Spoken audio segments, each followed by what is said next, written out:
السلام عليكم ورحمة الله وبركاته. شلونكم حبايبي؟ شلون صحة؟ يا رب تكونون بخير وعافية. اليوم جبت لكم خبز التميس الأفغاني أو السعودي. هنا ضفنا 2 ملاعق كبار من الشكر وملعقة واحدة من خميرة الخبز، وضفنا لها كوب واحد من المي، ونخلطها كل زين لمن يذوب الشكر أو السكر، ونتركها لحد ما تتفاعل الخميرة.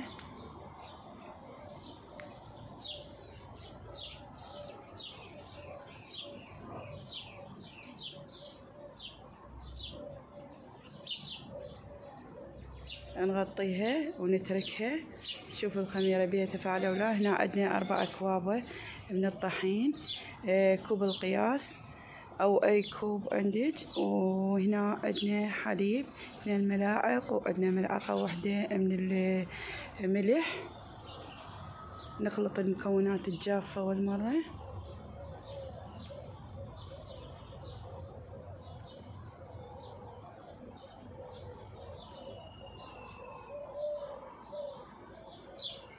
مثل ما تشوفون شلون تفاعلت الخمرة عندي. نضيفه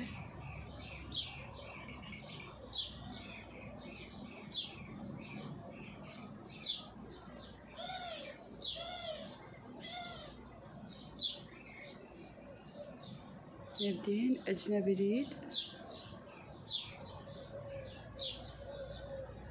هنا عندنا 1 من الزبد أو السمنة، تكون أفضل من الزيت، تعطي طعم ونكهة كلش طيبة، وتكون العجينة شوية بيها صلابة. هنا ضفت لها شوية مي من مي الخميرة اللي عندنا.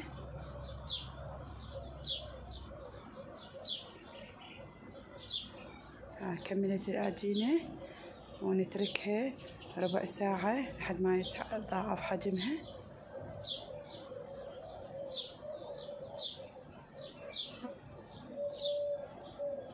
تكون قليلة شوية طراوة بيها.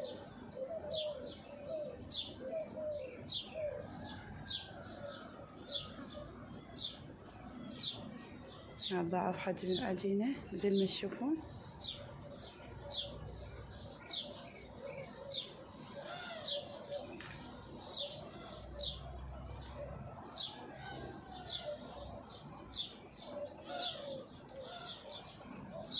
هنا حابين تقسمونها قسمين أو الحجم اللي يعجبكم.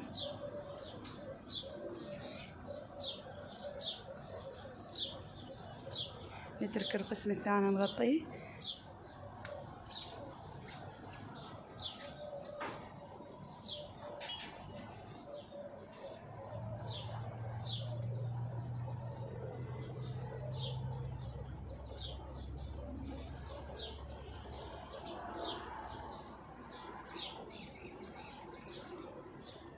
نحشيها من الجبن الموزاريلا أو القشقوان، أي جبن حابي.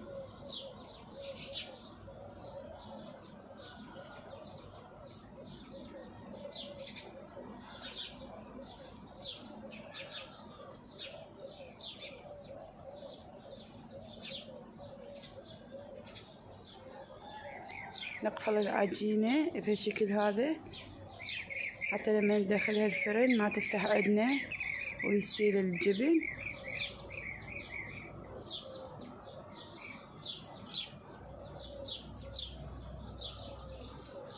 هسه نتركها 10 دقائق.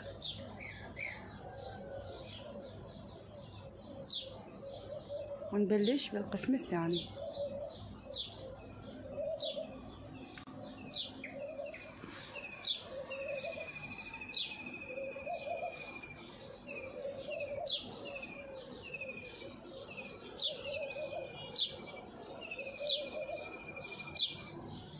نفتحها بهالشكل هذا ونحشيها.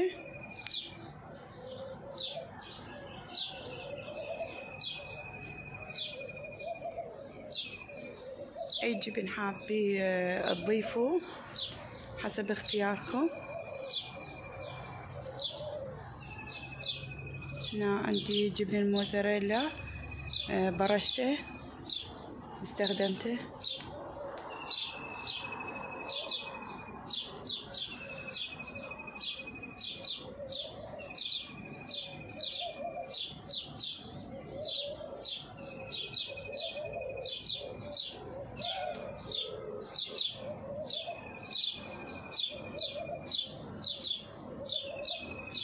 نتركها 10 دقائق وبعدين نستخدمها حتى تنفتح عندنا بسهولة.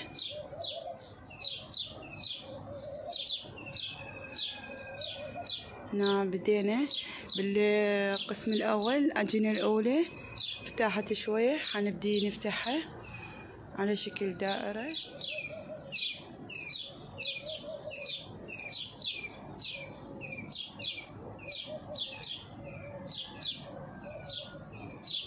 هنا خليتها على ورق الزبدة على مود تسهل علي لما افتحها،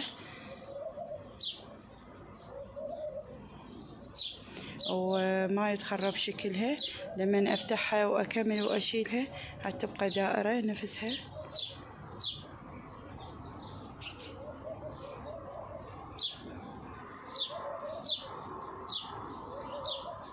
هنا عندي حليب سائل، حدهنها بالحليب السائل من كل الجهات.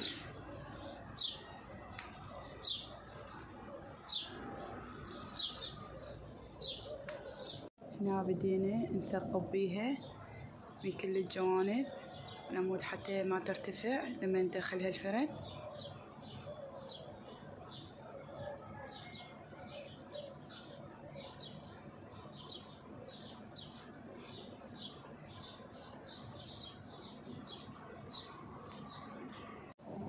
هنا حنضيف حبة البركة أو الحبة السوداء.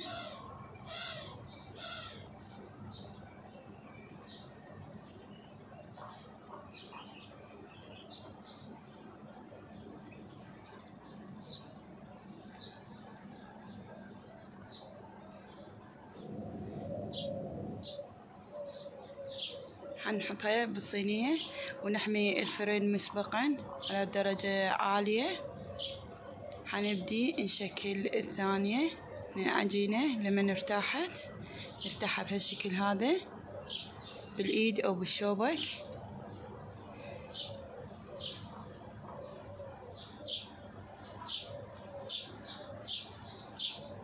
هنا دهناها بالحليب.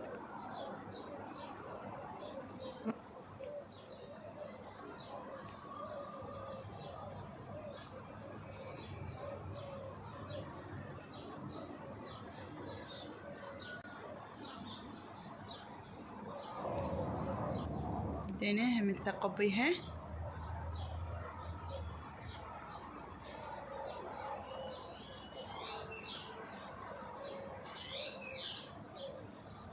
حنبدي نرشها بالسمسم.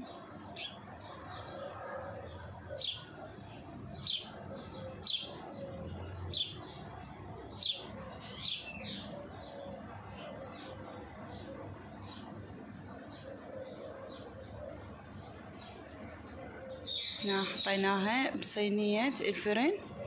حندخلها الفرن على درجة حرارة عالية ومحمية مسبقا قبل 5 دقائق، ولما ينطينا اللون الذهبي من فوق ومن جوا نطلعهن.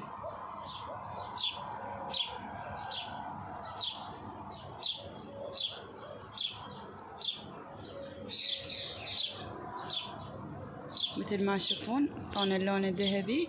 حنبدي ندهن الوجه بالزبد على مود يعطينا نكهة ولمعة كلش حلوة، ويا رب ينال إعجابكم. جربوا هاي الوصفة سهلة وبسيطة ولذيذة وتنفع بأي وجبة تنوكل.